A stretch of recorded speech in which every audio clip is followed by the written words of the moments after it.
So, we're going to get some audio going here and see what things sound like. Can you guys hear game audio? Would be the question. Okay. So I think I've got the game audio filtered out of my feed here. Actually, I could probably... Oh, I know why I've got it. Because it's delayed. So it would drive me crazy. So, look at that. I like when I outsmart myself. So this is the Commodore 64 version of Spy Hunter. Spy Hunter, the arcade game, came out in 1983. This version on the Commodore 64 came out in 1984. It was not developed, but I guess released by Sega. And in the UK, it looked like it was Sega and US Gold. But if you look up all the stuff that we found online, it says US Gold may have published it, but I think that's only in the UK. On the US one, all the documentation, everything just says Sega. And then I saw some places that said US Gold developed it, but that doesn't... oh, hey, what's going on now with Texas? Foosball, you crazy. Cray starting a party up in here. So this is based on the Bally Midway game from 1983. Sega published it in 1984. And we are playing it on the Commodore 64 right now on the Mister. Now we're going to go through several different versions of Spy Hunter. So let's see what we could get started here. I think I got to hit spacebar. So now, one of the things that I talk about in the episode is that Spy Hunter has one of the most unique joystick setups on the Commodore 64 that I've ever seen. And I waited too long, so it went right back to the demo. You're supposed to use two joysticks. The joystick in port 1 controls the car and fires your machine guns. The joystick in port 2, you're supposed to use the fire button to use your reverse weapons. It's one of the strangest setups I've ever seen on a Commodore game. Let's see what we get here. Oh no, hang on. Swap joysticks? No. There we go. Okay. Alright. There is by the way, if you could do this just perfectly, like this, like there's a speed where you just kind of match speed with the traffic and you don't get a lot of enemies on the screen at once, but that's not very fun. Oh, look at that. So if you're not familiar, I mean, who's not familiar with Spy Hunter? That seems crazy, but there are several different enemies. Oh, there's one that just killed me, just like that. I think what I'm going to do, I think I'm going to put this here, and I think I'm going to add just a little bit of audio. Hopefully that doesn't, tell me if that makes too much of an echo. That way, oh, that's too loud. So, yeah, you have to use the fire button on joystick 2. Now, if you bought this game on the Commodore 64, it came with a joystick. I don't even know what you call it. It's like a little plastic adapter that Atari 2600 joysticks would fit into, and the top one rotates 90 degrees so that the buttons are right next to each other. So, oh, look. Oh, just drove off the thing. I saw that truck and I got excited thinking I could get another weapon. Although I can't fire the other weapon because I only have one joystick hooked up to my Mister. So the whole time I had this game as a kid, I never figured out how to use the other button. Now, or to fire my other weapons like the smoke screen and the oil. Now, what you can do is you can play this game using the keyboard and you can steer. No. Don't hit me. I was live and let live till you hit me. Then I ran him off. I shot him. All right, watch this. Oops. Ready? Are you kidding me? I was right there. I was going to turn into the boat. Oh, man. Oh, look, and I thought I was in the boat lane, so it ran me all the way past all the water. That's interesting. Sometimes it will put you right over here where you're about to get killed. You got to be real slow to get back on the road.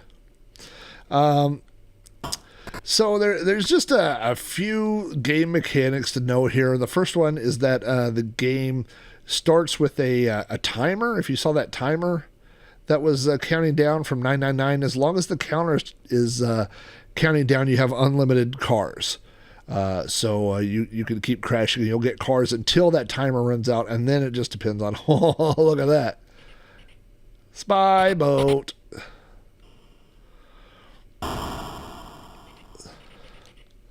Oh no. Oh. Yes, there is a bug in the game that if you hold down the button and take off in the grass, it would kind of cheat, and you could actually just stay over there forever. I'll have to try that here in a minute.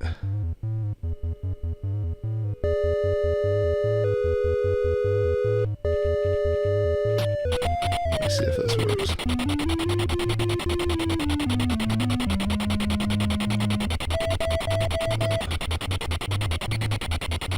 Didn't work. But there is a, I don't know if it's if you could trigger that or if it just sometimes happens. So you get points for driving. So I'm just oh man, this is by the way one of the hardest versions of all the home versions. I think this is one of the hardest ones. So you get points just for staying alive, for staying on the road. But notice whenever oh man, that guy came out of nowhere. So see how it's still counting down there, 600. As long as that number is still counting down, we get unlimited spy cars. The manual calls them spy cars. Now, see how my points are still building up because I'm driving? Now, if I shoot this guy who's innocent, it says no points. And while no points is on the screen, my score stops going up. So that is the punishment for killing innocent people, innocent bystanders, which are the red cars and the motorcycle guys. Now here comes my little my weapons van. I could take some missiles if that guy will let me in there. The game was a combination. The guy who made the game wanted it to be a first of all, he wanted it to, oh man, I tried to get over there and I died like the dog I am. And now if this bridge is out, then I'm just dead. Nope. This game is so squirrely. The controls just go so fast. It is, like I said, one of the, well, that didn't work. One of the hardest versions to play. The guy who made the game, I forgot his first name. His last name is Gomez. He worked for Bally Midway. He was the guy who made Tron in 1982. And he designed this game. He wanted it to be a James Bond license. And so he made the car look like the Aston Martin. He instead, for the music, he put 007's theme song. So this was a James Bond game. And then they couldn't get the rights. They couldn't get the rights to the car. They made him change what the car looked like. They couldn't get the rights to the music. And so eventually they just they gave up and they said, well, we'll just make it a standalone game. But James Bond was definitely one of the two major influences, and the other one, of course, is Knight Rider. So in Knight Rider, when Michael Knight would pull his car up into the semi to get kit worked on or whatever, that was the inspiration for the bulletproof. In the episode, I go through the menu or the manual and I give the names of all these enemies, and as a kid, I didn't know they all had names. But they all have names. I don't know why I'm getting these weapons I can't use here.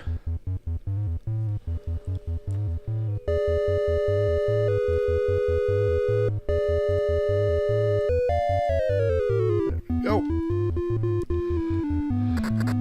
I used to get a kick out of shooting my own semi. But again, that will pause your scoring. So that's not necessarily the best strategy. I don't think there's any time where going left is not the right choice. Let me say correct. I don't think there's any point where going left is not the correct choice. The boathouse, I think, is always on the left. I could be wrong on that. Maybe it only is for basic levels. That's as far as I've got. Well, if you're not going to let me in, I've got bad news for you over there. That's going to be some paperwork. Oh, notice the big terrain change now. That's a big... Now, here is the Mad Copter.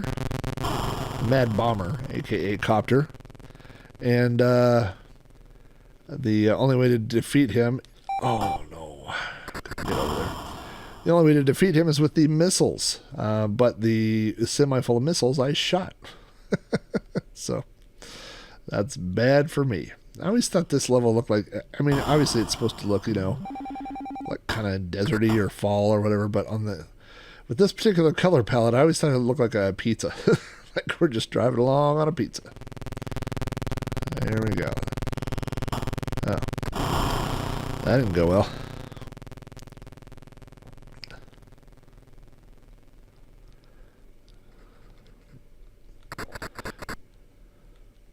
Of all the... every version of Spy Hunter, you have to have the Peter Gunn theme. And so let's listen to the Commodore 64 one here real quick. I think it should come up. Do I have to hit a key?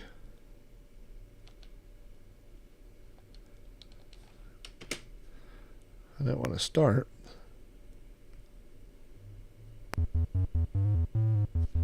A little hard to hear. I'm going to turn this up.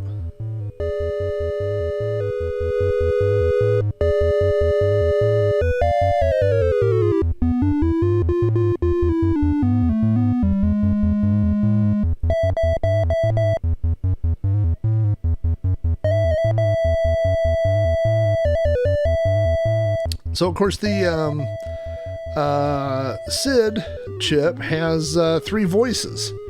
And because of that, what we get on this game is 2 of the 3 SID voices doing the music. We got the high and the low.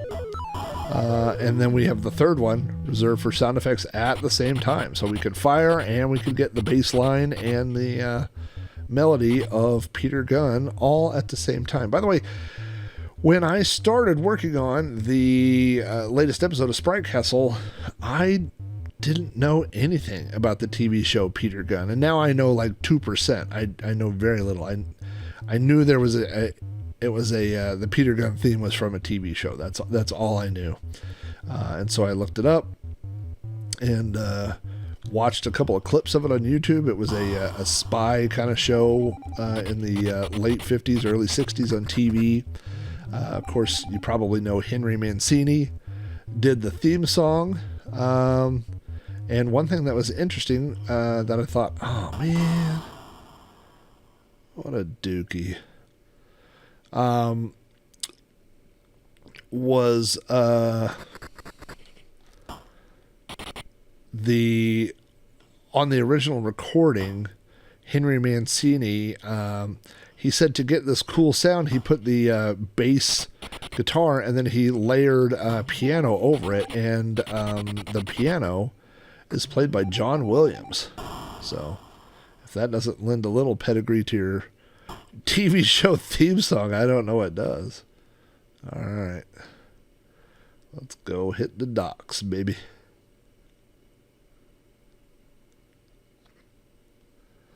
Now, how can I hit the bridge? Shouldn't I be under the bridge with the Red Hot Chili Peppers? Where's the tugboat? The tugboat goes toot toot. Bye, tugboat. All right, so you really got to watch for these islands because they come pretty fast. You know, one of the things I talk about in the episode is that all things considered, this is a pretty good version of Spy Hunter. I mean, it's got everything that you want. It's got both levels. It's got the music. It's got the gameplay. I mean, it's got everything that you want, right? But just want the inherent problem is that man, I was doing so good. Is that home monitors back then were 4:3 aspect ratio. So on the arcade version, it's a horizontal or vertical monitor, so you get so much more real estate, and you can see so much further down the screen. You can see cars way in front of you and behind you. There are two different boats enemies that are in the water, and one is called Barrel Dropper. And he drops barrels. But the other guy is called Dr. Torpedo, which is a great name. Is that a great name? I like to think that that's his legal name. Like his mom was married Torpedo, And then she's like, oh, it just pushed me over to the right. I guess it's like, yep. It's like when you get all wrinkly, your mom says, get out of the water. That's just what happened. Look at that right there. I just literally started and died. It would not, that was sucky.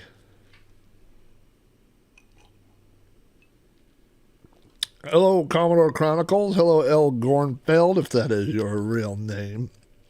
I think that is his real name. But you should be using your spy name, because people will, these spies here are out to get us. Now, it's funny, if you think about the manual of, just pick some modern game. I don't play modern games, but Far Cry or any of those games, and the manual, the backstory that would come with a game like that, right? Like how much background and details and stuff like that. And in this game, it's like one paragraph of the manual. It's like, yep, you're a spy, and you're the spy hunter, and this is your spy car, and you're on the road, and the other spies are going to get you, so you better get them before they get you. The end. That's it. There's no destination that you're headed in particular. You're just driving on the road, trying to get to where you're going. And there is no end to the game. Eventually, it does wrap around. I've never been able to do it. I'm not good at Spy Hunter. Oh, that's what I'm talking about. Give me that missile.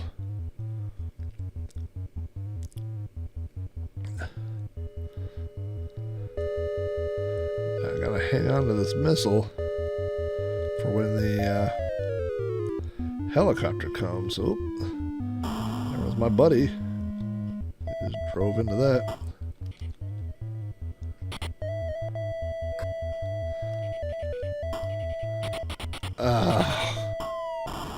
Man.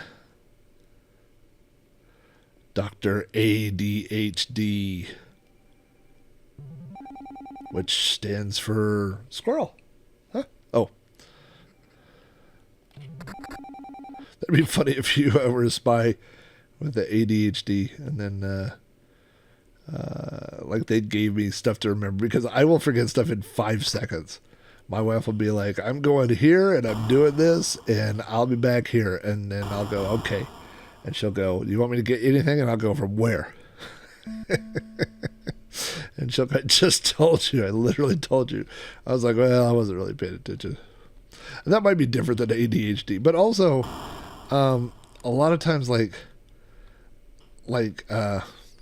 wife came in my room the other day, and she's like, hey, what are you doing? And I was like, well, I'm editing a podcast, and I'm writing notes for a thing, and I'm working on a Patreon post, and I'm watching a YouTube video, and I'm also playing Spy Hunter. And she was like, how can you do all that at once? But it's tough. Trey Flack, you working on the van in the fall, winter, heated garage perhaps? Well, first of all, I think today it wasn't too hot, but today it was 89. So it's still hot down here. It's not super hot, but it's hot, haven't had a lot of free time at the moment, but hopefully in the near future, I'm going to get back to working on the van. So don't forget, I'm going to add a sponsor over there on the side that we've got Big Rob's Van. So I just posted a blog post over on Big Rob's Van, and Big Rob's Van is on YouTube, and it's got a website, and it's got an Instagram. I don't do the Twitters, but what's funny is my social media of choice is Twitter. Like I'm on Twitter a lot, like during the day, like when I have random things or responding to people, this and that, like I'm on Twitter a lot. Twitter has replaced Facebook for me. I was a Facebook guy for a long time, but now I spend too much time on Twitter. But I've been trying with the van thing. I mean, the van thing is it'll probably be more website and YouTube. But I've been trying to do more Instagram, and just more as an experiment and see, just learning. And I think the interesting thing about Instagram is, like if I post a blog post somewhere, I'll get a bunch of views, and I'll get this, that, or whatever, and I'll get some interaction, right? If I post on Twitter, I'll get a lot of likes, and I'll get some interaction, probably, and I'll get interaction from strangers. On Instagram, like I have posted some pictures on Instagram and got hundreds and hundreds of like little, like you just click the thumbs up, like you get a click like or something like that. But I posted a video that got 200 likes or something and 0 comments. Like people just scroll through on Instagram and they just click, they go next. So there's no interaction, so like I don't care about being popular on Instagram. I don't care about the popularity. I just want people to see the content and interact and give me feedback and start conversations and all that kind of stuff, right? So I mean, if someone was like, oh, you could have 10,000 likes, but nobody reads the post, I would never do that. I don't want to do that. It's not about the number. It's about interactions, So that's Instagram, honestly, to me right now, and maybe I'm doing it wrong or whatever, but it feels kind of, how do you say it? Vapid. It's just like a lot of people posting stuff, but not a lot of people interacting with other people's stuff. I think everybody's posting. I'm not sure who's reading, and I'm not really sure who's interacting. It's just kind of weird. It's unique. My wife is doing things with her website, and she's like, "Boy, if you really want the numbers, you got to get on TikTok." And I'm like, "I'm not doing TikTok. I gotta just draw the line. You can't do them all. You got to figure out where your people are and what message you want to, what do you want to do? Like, are you a writer? Are you a video? What are you?" But I mean, what I'm not is a cute person that can do 30-second videos. It's just not, it makes me feel old. When I watch it, it makes me feel old. I want to do it, but I just not, it's too much for my attention span. Like Spy Hunter.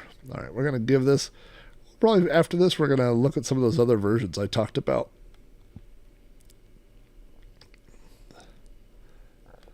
Uh-oh. I guess that was an option. I could have got out of the river, but I didn't have to. But up here, when the river kind of ends, it forces you over. I don't know if there's any innocent boats. Are there any boats that I shouldn't be killing? I haven't seen any. Oh, man. All right. Park Patrol. Classic. I have streamed and reviewed Park Patrol. I think I've done a whole episode, and I think I've done one on Pitfall as well.